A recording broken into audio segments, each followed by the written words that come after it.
여러분 안녕하세요. 이슬쌤입니다. 오늘은 새롭게 토픽 2 54번 문제를 준비했습니다. 앞으로도 54번 영상을 계속 업로드할 예정인데요. 여러분이 토픽 54번 쓰기 문제를 쉽게 쓸 수 있도록 영상을 준비해 보겠습니다. 그럼 시작해 볼까요? 오늘 같이 풀 문제입니다. 토픽 2 47회에 나온 문제인데요. 여기 문제를 같이 보겠습니다. 다음을 주제로 하여 자신의 생각을 600에서 700자로 글을 쓰십시오. 단 문제를 그대로 옮겨 쓰지 마십시오. 라고 써 있네요. 먼저 54번은 여러분이 아시는 것처럼 600에서 700자를 쓰셔야 합니다. 글자 수를 잘 아셔야 되는데요. 너무 적게 써도 혹은 너무 많이 써도 점수가 잘 나오지 않아요. 그러면 여기서 문제를 그대로 옮겨 쓰지 마십시오 라는 것은 어떤 의미냐면요. 여기에 나와 있는 이런 내용들을 그대로 쓰면 안 된다는 의미입니다. 자, 문제를 살펴볼까요? 칭찬은 고래도 춤추게 한다는 말처럼 칭찬에는 강한 힘이 있습니다. 그러나 칭찬이 항상 긍정적인 영향을 주는 것은 아닙니다. 아래 내용을 중심으로 칭찬에 대한 자신의 생각을 쓰십시오. 그리고 여기 나와 있네요. 칭찬이 미치는 긍정적인 영향, 부정적인 영향, 효과적인 칭찬의 방법. 이렇게 나와 있습니다. 오늘 이 문제를 선생님과 함께 풀어봅시다. 여러분, 문제에 보시면 칭찬은 고래도 춤추게 한다 라는 말이 있어요. 여기 보이시죠? 네. 이 말은 무슨 뜻일까요? 자, 고래라는 건 이렇게 생긴 물고기입니다. 자, 고래한테 선생님이 너 정말 예쁘구나 라고 칭찬했어요. 그러면 고래가 이렇게 칭찬을 듣고 춤을 추는 걸까요?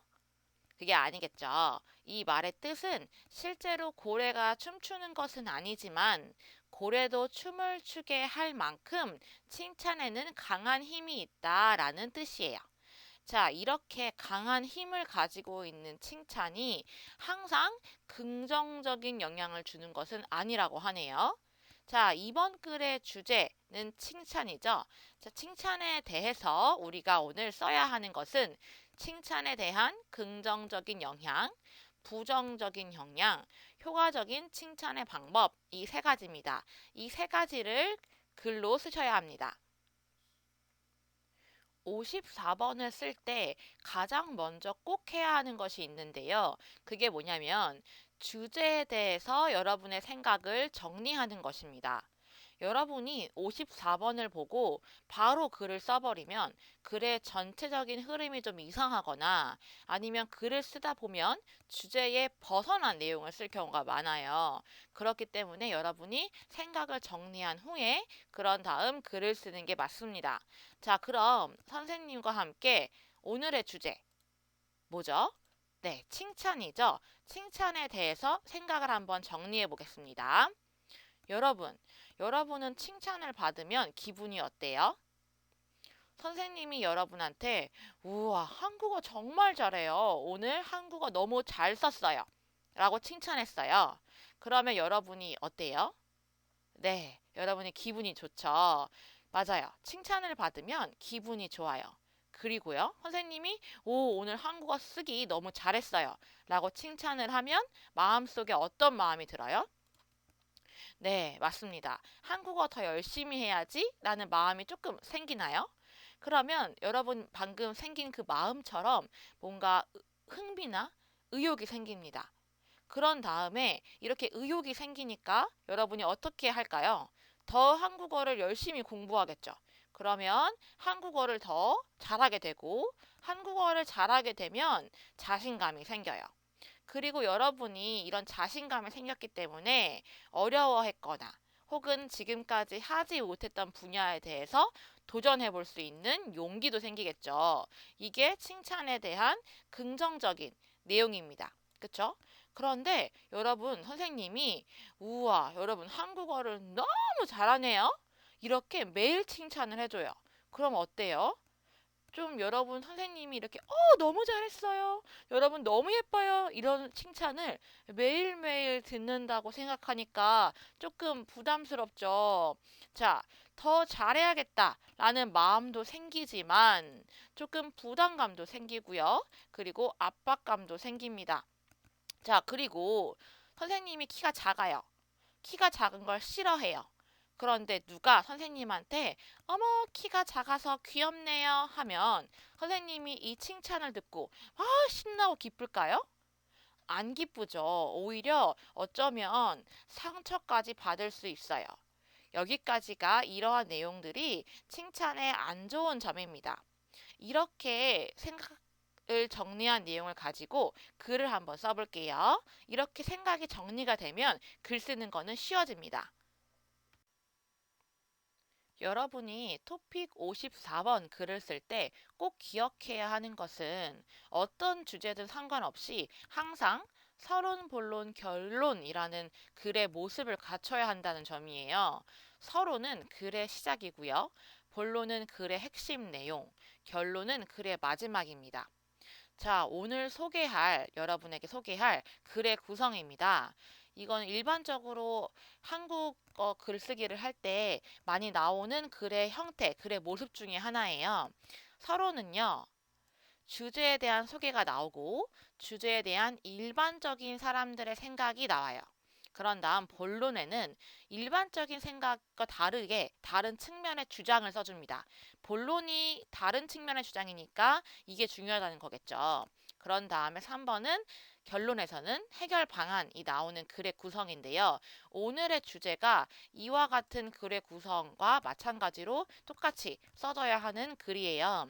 자, 오늘 주제로 한번 소개해 볼게요. 오늘 주제는 뭐였죠? 네, 칭찬입니다. 칭찬에 대해서 사람들은 일반적으로 어떤 생각을 해요? 그렇죠. 칭찬은 긍정적인 부분이 많아. 칭찬은 좋은 거야. 라고 생각합니다. 하지만 이런 게 일반적인 생각이라면 다른 측면도 있어요.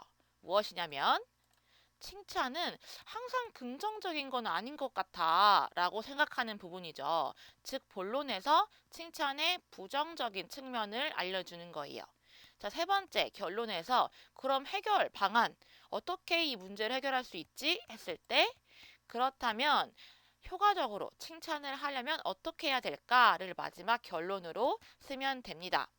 이러한 글의 형태도 토픽 쓰기에 자주 나오는 형태니까요. 오늘 한번 자세히 알아보도록 하겠습니다. 자, 이제 본격적으로 글을 써봅시다. 아까 초반에 선생님과 함께 칭찬에 대해서 생각을 해본 내용이 있죠. 그 내용을 선생님이 문장으로 정리해 보았습니다. 여기 보시면 칭찬이 미치는 긍정적인 영향, 핵심 단어라고 써여 있는데 아까 그 핵심 단어를 문장으로 바꾼 내용입니다. 기분이 좋아진다. 흥미, 의욕이 생긴다. 자신감과 용기가 생긴다. 발전된 성과를 가져올 수 있다. 이 내용을 모두 포함하여 한 문장으로 정리해 보면 칭찬은 우리의 삶을 발전시킨다 라고 할 수 있죠. 자, 이 내용으로 선생님이 글을 써보았는데요.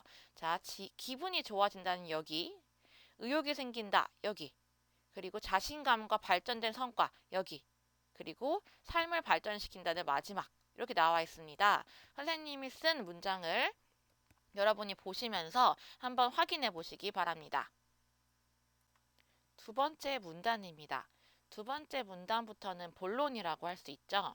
이 본론이 이 글의 가장 핵심적인 내용이기 때문에 좀 더 구체적으로 잘 써주는 게 중요합니다. 두 번째 문단은 칭찬이 미치는 부정적인 영향을 쓰는 부분이었죠. 자, 아까 선생님과 초반에 생각했던 그 칭찬의 안 좋은 점을 생각했을 때 아까 부담감, 압박감이 있다고 했었습니다. 이 내용을 여기에 첫 문단에 써봤는데요. 자, 처음 이 문장은 앞에는 칭찬이 긍정적이다라고 했기 때문에 하지만 이라는 연결사를 통해서 문장 내용을 바꿔준 것을 의미하고요. 여기서부터는 칭찬에 대한 부정적인 내용을 쓴 것입니다.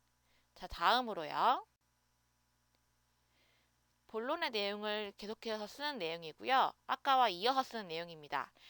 부정적인 영향, 칭찬의 부정적인 영향 핵심 단어 두 번째는 뭔가 오해가 생길 수도 있고 상처가 될 수도 있다. 즉, 관계를 악화시킬 수 있다라고 정리할 수 있는데요. 이 오해라는 부분은 이 문장에 써봤고요. 이 부분은 여기, 마지막 내용은 여기에 써봤습니다. 이 내용을 정리해 보시기 바랍니다. 여러분, 선생님이 이렇게 문단 나누기 이렇게 해놨잖아요. 근데 이거는 실제로 여러분이 글을 쓸 때 이렇게 나눴으면 안 돼요. 실제로 글을 쓸 때는 아까 긍정적인 영향이 서론, 부정적인 영향이 본론, 그리고 효과적인 칭찬 방법이 결론이잖아요. 이 세 부분만 나눠서 문단 나누기를 해야 돼요. 여러분이 좀 이렇게 보시기에 편하라고 이렇게 선생님이 나눠놨는데요. 이거는 실제로 쓰면 안 되니까 마지막에 원고지에 선생님이 쓴 것을 꼭 확인하시기 바랍니다. 세 번째, 마지막 문단입니다. 마지막으로 써야 할 내용은 효과적인 칭찬의 방법이었죠. 이 내용은 본론에서 아까 좀 전에 살펴보았던 칭찬의 부정적인 영향을 생각해 보면 정리할 수 있어요. 좀 전에 칭찬의 부정적인 영향에서 어떤 내용이 나왔었죠? 과도한 칭찬, 진심이 담기지 않은 칭찬, 상대방을 이해하지 않고 하는 칭찬, 같은 내용을 썼기 때문에 이 내용을 반대로 하면 효과적인 칭찬의 방법이 됩니다. 그래서 정리를 해보면요. 여기 나와 있죠. 진심이 담긴 칭찬, 과도하지 않은 칭찬, 상대방을 이해하고 그 상대방 나라의 문화를 이해한 칭찬, 이 내용이 핵심 내용이 될 수 있고요. 이 내용을 정리해 보면 결국 칭찬하는 방법이 중요하다라고 나올 수 있습니다. 이 내용을 글로 옮겨 보았는데요. 진심이 담긴 칭찬은 이 문단이고요. 이 두 개 내용은 여기, 그리고 마지막 정리 내용은 이곳에 적어 보았습니다. 여러분들이 확인해 보세요. 지금까지 쓴 내용을 원고지에 정리해 보겠습니다. 오늘은 원고지 내용을 꼭 확인해 보시기 바랍니다.